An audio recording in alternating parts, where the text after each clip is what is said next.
Hi people, how is your side of the world today? I'm in Lagos and it's quite chaotic. Wow, so you asked for it and here you have it. I have everybody in my DM asking, share with us your journey, your ICAN journey. I didn't even know you were writing ICAN exams. I thought you were a poet. I had lots and lots of messages when people actually saw my pictures on my social media handles announcing my new certification, one certification down in the bag, right? So everybody came to my DM asking a lot of questions and I had lots and lots of questions. So instead of me attending to thousands and thousands of people, because I know for some people I have to send in a VN, for some people I have to put a call through to them and follow up on text messages. It just means that I'll not be able to attend to everybody. That is why we have this. So if you are planning on starting on your ICAN career, if you're already writing your ICAN examination, here is your ICAN Starter Pack. So my name is Chidinma Osigwe and you have tons of episodes coming on to answer your questions. On this particular episode, I'll be sharing my journey, how it was for me, what I think you should do, and basically starting you off on your journey. So first off, let me just share my own experience, my story, and how I got to this point in my career. So I had some people coming to my DM to say, I thought you were a poet, I thought you were a writer, I thought you were a spoken word artist, I thought you were a YouTuber. How did you become an accountant, let alone a chartered accountant? So let me first bust your bubble, right? Let me demystify whatever your thoughts are. I've always been an accountant. Even from my secondary school days, I was a commercial student. I don't know, for some schools, I think public schools just have science and arts department. I don't know. I went to a private school where we have science, commercial and arts department, right? I was in commercial department and I was even the best commercial student in my set. So arts found me, if that's the best way I can put it. The arts found me. Okay, so about becoming an accountant, I've always wanted to be an accountant.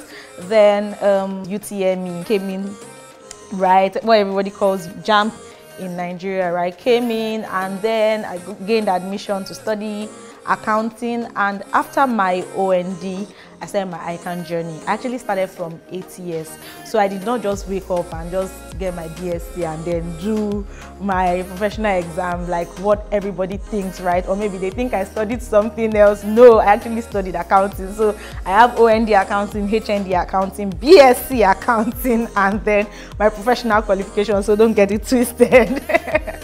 So after my OND, I started from the ATS level, right? After I got my ATS qualification, then the professional stage of ICAN, then because of my OND and my ATS, so I got exemption, right? So I didn't do the foundation level. I moved on to the skills level and then professional level, right? Then when I was writing, the skills level used to be 4 papers. After the exemption, total 5, then 4 after exemption, and then professional level 5. But now I believe things has changed with the new syllabus, right? And I know that I'm very much aware that the foundation stage has about 4 papers now, and then the skills level has 6 papers and the professional level has 5 papers. Okay, so if you are just starting off, right, some questions that people asked me, someone asked that, what if I do not have OND like you?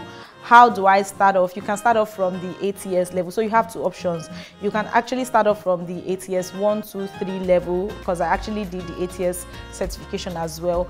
Or you pause, complete your BSc program or HND program, or you check the ICAN website to see schools that have exemptions or other certifications that you can get into the programs through. So if you have your HND or your BSc from any course, funny enough, I can accept anybody from any department. The only thing is that when you are coming in with your HND or BSc, you'll be starting from the foundation level that has about, help me, we're supposed to have 15 papers in all.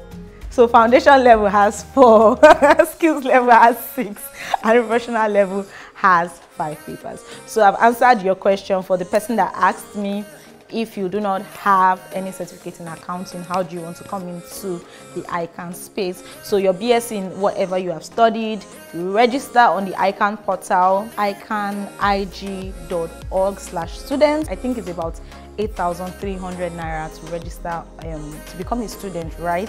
And then you can look out for possible exemptions that is available to your course of study or to your school, because I know that there are some preferences for schools, and not all schools have exemptions, right? And not all courses of study. I think majorly it's people that studied accounting that have access to exemptions.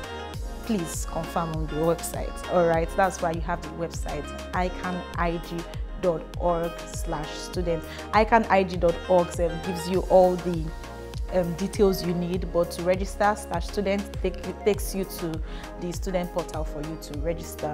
Okay, I've answered the question about not having any accounting background, and then how are you going to navigate through that, right? And I've already told you that you can actually become a chartered accountant even without having an accounting background.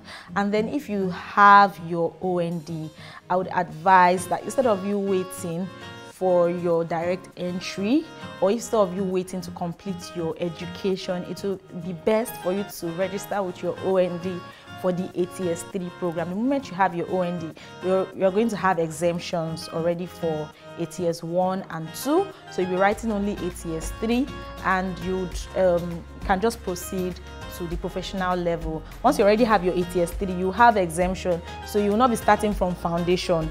So this is the catch.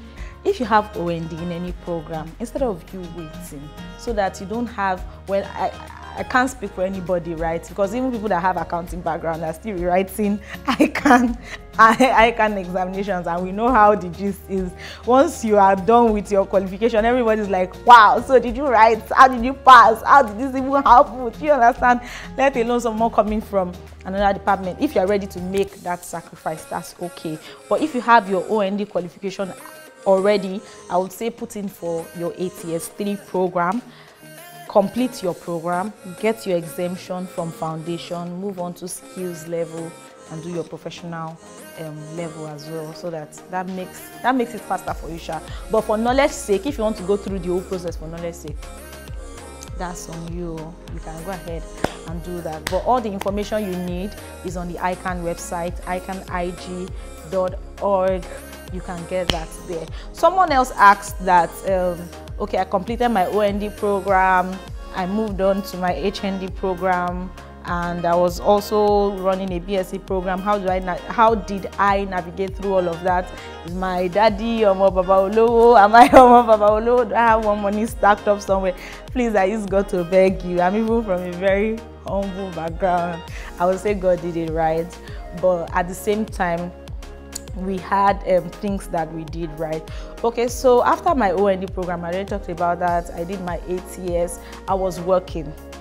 So, you know, the 1 year IT duration. So I used my 1 year IT duration to work. So it was the money that I had saved up, I used to register for my exam. I was working and studying, so you know, you get salary advance, you write your exam, you come back, you just know that you're going to suffer the next month because half of your salary is gone already, and what is left is transport to work. So all of those sacrifices, I was quite young while writing my exams, so it was easier for me to make such sacrifices. I know that it might be different for someone that is a man that has lots of family responsibilities, or someone that is married already, either a married man or married woman, or someone with a child.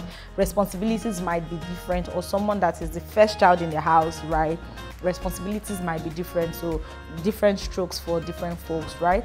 But in my case, I was able to sacrifice that large chunk because I had my dad that was covering the others responsibilities. But along the line, I lost my dad, right? And I needed to still continue with my process. So I already had that discipline of this is what I want to achieve, and I'd made up my mind that if it meant sacrificing a larger chunk of my salary to get this thing done, then I would do that. So at the back of my mind, what my head is already calculating is, if this particular income is going for this, this, and this, then I need another income to handle this, this, and this. So my head is already calculating what next do I need to do to get me an income to cover the other aspects that needs to be settled. So that's the way it works for me.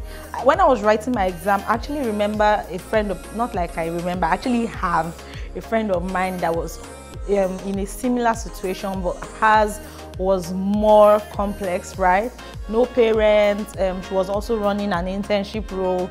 She was running OND to BSc conversion. It was not even HND to BSc conversion, OND to BSc conversion, and with no assistance. So you can imagine the chunk of money that was actually going from her income, and she was living on loans. Right, I would not advise that you live on loans, except if you are able to shoulder that level of sacrifice. But I would not want, especially all these loan sharks, sending text messages to your family members saying so person is owing and all of that. But she worked with a reputable company that could give her a large chunk of loan to cover her educational expenses while she paid back with a payment plan. So if you have, or if you work with an organization that can give you that benefit, then it's fine. But if you do not have, or if you do not work with an organization that can give you that benefit, I would advise that you plan your income very, very well and go at your own pace. We have 4 papers, we have 6 papers, we have 5 papers. That is if you do not have exemptions. Nobody is chasing you. You can pick it 2 papers at a time, or 3 papers at a time, or you split your foundation level 2-2, and then your skills level 3-3, and your professional level 3-2, or anyhow you feel it's convenient for you. Or if you have dash money from left, right, and center, you can put it together to achieve your dreams, right? So that's the way I was able to navigate through the heavy financing that was required for my examination. I did not mention the part that I went for lectures. Yes, I went for lectures, and I paid for lectures. I paid for lectures, I paid for exam, I did the sacrifice of reading at night. It wasn't easy. Yeah, anybody that tells you that it is easy is lying to you. If you're willing to sacrifice your weekends, you already know that ICAN lectures on Saturdays and Sundays. So if you're ready to sacrifice your weekend, no owambe, no chilling with the big girls and chilling with the big boys. But if you are a night crawler, I know that there's still a way you make up. Some people will still go out at night after lectures. That's on you. That one is none of my business. My own is that after lecture, the extra time I had, I needed to still read a lot of things because I was running other programs by the side. So as I have said earlier, log on to the ICAN website, icanig.org. You would see all the information that you need. Just read up. I think a lot of students like myself, when I registered for the ATS program, I had access to a lecture center. So the owner of the lecture center at the time was just the one handling my registration, handling my payment for examination and all of that.